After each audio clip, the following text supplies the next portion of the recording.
ወይዘሮ ማርታ እንግዲህ ህፃኑን ልጅ ወደ ቤት ይዛ በመምጣትም አሳድገዋለሁ አለች። እጅግ በጣም በሚያሳዝን ሁኔታ አሁን ላይ ሰላምዬ ድፍት በማለቷ ሁላቸውም የእድሜ ልክ ጸጸት ይዘው እየየ እያሉ ይገኛሉ። እንዳጣ እናቷን አጊታ ሳትጨርስም አሁን ላይ በሚያሳዝን ሁኔታ እንግዲህ ወይዘሮ ማርታ ባልጠበቀችውም አጋጣሚ የተፈጠረው ነገር በሙሉ እጅግ ልቧን ሰብሯት ይገኛል። አቶ ደረጀ ሁለት የቲም ልጆቹን መሸከሙ እንግዲህ ይሄ ሁሉ የኔ ስራ ነው እያለም እየተሰቃየ በጸጸት ይገኛል። አሁን ላይ ዳጣ የታፈነ ጩኸት ሆኖባት ጸጥ ብላ ወይኔ ወይኔ እያለች ትገኛለች።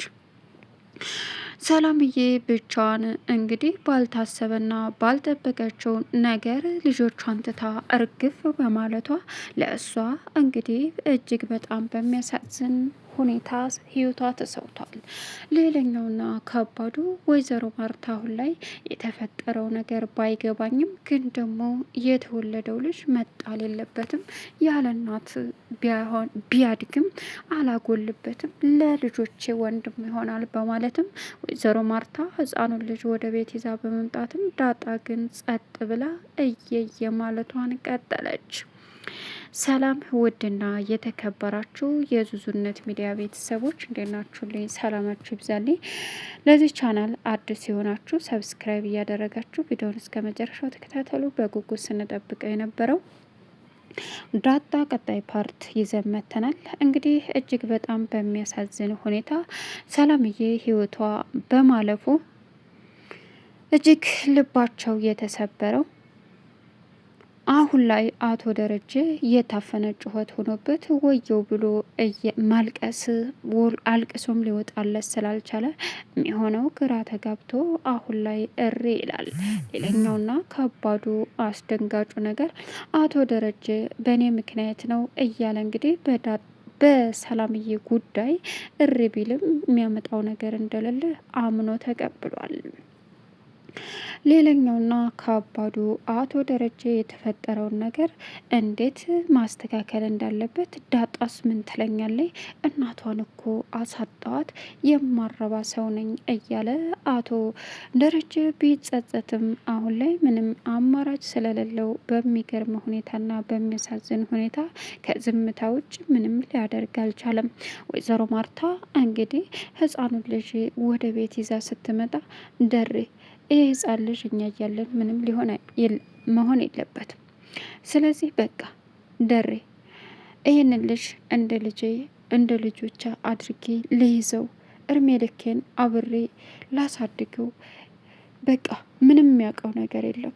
ስለዚህ አውጌልን እህቴ ውሃን እህቴ ብሎ እንዳድግ እንድጠራቸው እናቱን እኔ ልሁን አለችው።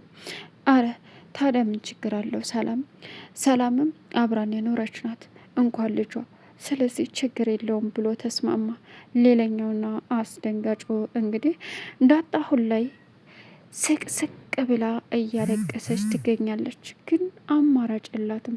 ብታለቅስም የታፈነ ጩኸቷን እንደ ብላ ታውጣው። በጣም በሚያሳዝንና በሚገርም ሁኔታ እንግዲህ እጅግ በጣም ልቧ ተሰብሮ ወይኔ ወይኔ እያለች ብትገኝም ግን አማራጭ የላትም። አሁን ላይ አቶ ደረጀ ባደረገው ነገር ለነገሩ ችኩል ሁኜ እኔ ነኝ ይሄን ሁሉ ያጠፋሁት እያለ ቢቀውጥም ግን ደግሞ አንተ ብትሆንም የተፈጠረው ነገር በሙሉ አንተ ብታደርገውም አማራጭ የለህም። በቃ ተረጋጋ እያለች እንግዲህ ዳጣ አባቷን ብታረጋጋም እናትሽን ነጠቅኩሽ፣ እናትሽን ለዛውም ደብቀሻት ነው እያልኩ እየጮሁባት ነው። ፈጣሪ መቼም ይቅር አይለኝም። ሰማይ ቤትም ትከሰኛለች። ምን ሊሆን ዳጣ ሲላትም ኧረ አባዬ ተረጋጋ፣ ምንም የሚፈጠር በቃ ተረጋጋ። አንተ እኮ ወደ ፈልገህ አይደለም አይደል?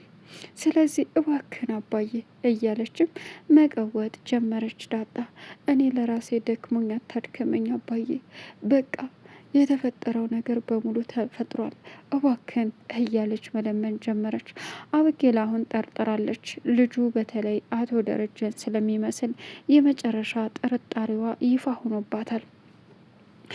ይሄ ልጅ አባዬን ነው የሚመስለው። ስለዚህ በቃ ምን ማድረግ እንዳለብኝ ባላውቅም የአባዬ ልጅ ነው ወይስ ልጠይቀው? ምን ይሻለኛል? አይ ይቅርብኝ፣ አይ እያለች እንግዲህ እየተወዛገበች ትገኛለች። በዚህን ሰዓት ናታንም ኤቢ እስኪ ዝም በይ፣ የሆነው ሆኗል፣ በቃ አለ አይደለ፣ ተረጋግተሽ የተፈጠረውን ነገር ሰላም ሞታለች። ስለዚህ አንቺ እስኪ ዝም በይ ማለትማ ይገርማል። አንቺ እኮ ድሮም ለሰው እንደማታስቢ ግልጽ ነው። ግን እኔ ዝም ብዬ ነው አላደል ምደክመው። እንደዛ ትበለኝ። አሁን ተቀይሬያለሁ። ስለዚህ የዳጣና ሰላም ናት ማለት ነው። እውነቱ ሲነገራት ነው የወደቀችው እያለች እንግዲህ መጠራጠር ጀመረች። አላቅም ቢ አላቅም፣ ስርዓት ይኑርሽ፣ እዚህ ሌላ ነገር ተፈጥሮ ችግር እንዳታመጭ አላት። እሷም እሺ ተደብቆ አይቀርም፣ ዳጣን ጠይቃት የለ እንደ አለችው። ዳጣ አሁን ላይ ምንም ማስተናግድበት ነገር የለም፣ እባክሽን ኤቢ ተይኝ፣ አላሳዝነሽም ስትላት፣ ታሳዝኛለሽ እህቴ፣ ግን ደግሞ ይሄ ነገር እስከ መቼ ነው? ሰላም እናትሽ ከሆነች በቃ ይሄ ልጅ ደግሞ ወንድሜ ነው ማለት ነው አለቻት። እኔ ስለሱ ምንም ማቀው ነገር አለ ኤቢ? ምንም እኮ አላቅም፣ እኔ ስለሱ ማቀው ነገር የለም አለች። በዚህን ሰዓት ኦ እሺ እንደዛ ከሆነ ስትላትም በቃ አላቅም፣ ምን እንደምልሽ አላቅም አለች። ሌላኛውና ከባዱ አሁን ላይ አቶ ደረጀ በጸጸት እየተቃጠለ ምንም ሊቀይርም ሆነ ሊስተካከል ያልቻለው ነገር በጣም በሚያሳዝንና ልብ በሚነካ ሁኔታ ምን ማድረግ እንዳለበት ዳጣን እየተሰበረው ልቧን መጠገን እንዳለበት እንኳ አያውቅም። ወይዘሮ ማርታ ምንም ይፈጠር ምንም እባክህን እኔ ራሴ በቃ የተፈጠረውን ነገር በሙሉ እንዳልተፈጠረ መርሳት አንችልም። ግን ደግሞ ተረጋጋ ደሬ፣ ይህን ህፃን ልጅ እንደምንም ብለን ማሳደግ አለብን። ይሄ ህፃን ልጅ ደግሞ ነገ ጠዋት ለልጆቻችን ጠበቃ ይሆናል። እኔ እድሜ ልኬን ስጓጓ የነበረው በዚህ ጉዳይ ነው። እናም አሁን ላይ ይህን ነገር ደግሞ ፈጣሪ ልጅ ሰጥቶኛል፣ እባክህን አለችው። ሰላም ስለሞተ ነው ልጅ የሰጠሽ? እኔ ትሞት አላልኩም፣ ግን እናሳድገው እና እሱማ አንጥለውም። ሰላም ከኛ ውጭ ሌላ ማንም እንደሌላት እናውቃለን። ስለዚህ በማለትም እቤት ይዘው መጡ።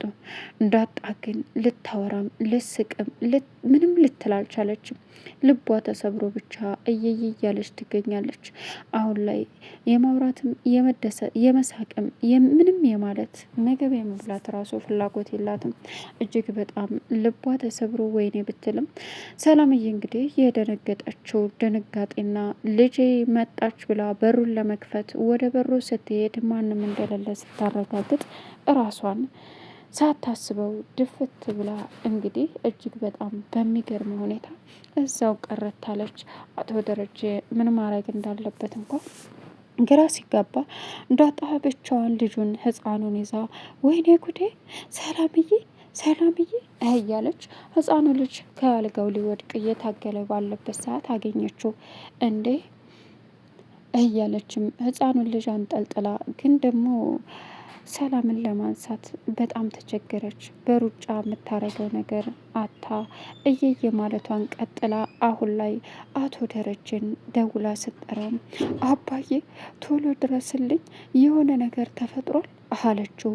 እሱም ምንድን ነው ምን ነሻል ዳጣ ሲላትም አባዬ ሰላም ራሷን ስታ ወድቃ ነበር ግን ሞታለች መሰለኝ ስትለው አሁን ተመልሶ እየሮጠ እሷ ጋር ቢሄድም እንግዲህ የተፈጠረው ነገር እጅግ በጣም አሳዛኝ መሆኑንም ግልጽ አድርጋ ዳጣ ተናገረች።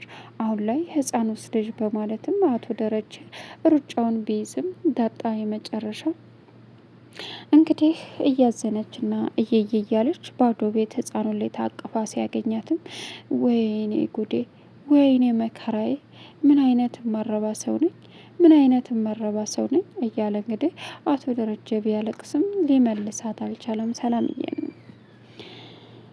ሰላም የመጨረሻ ለማንም ሳታወራ ሀዘኗን በውስጧ ተሸክማ ብን ብላ የጠፋችው፣ አሁን ላይ ግን ህይወቷ ድብልቅልቅ ብሎ የቀረችው ዳጣ ምን መሆን እንዳለባት እንኳ አታውቅም። ለቻናሉ አዲስ የሆናችሁ ሰብስክራይብ እያደረጋችሁ መልካም ቆይታ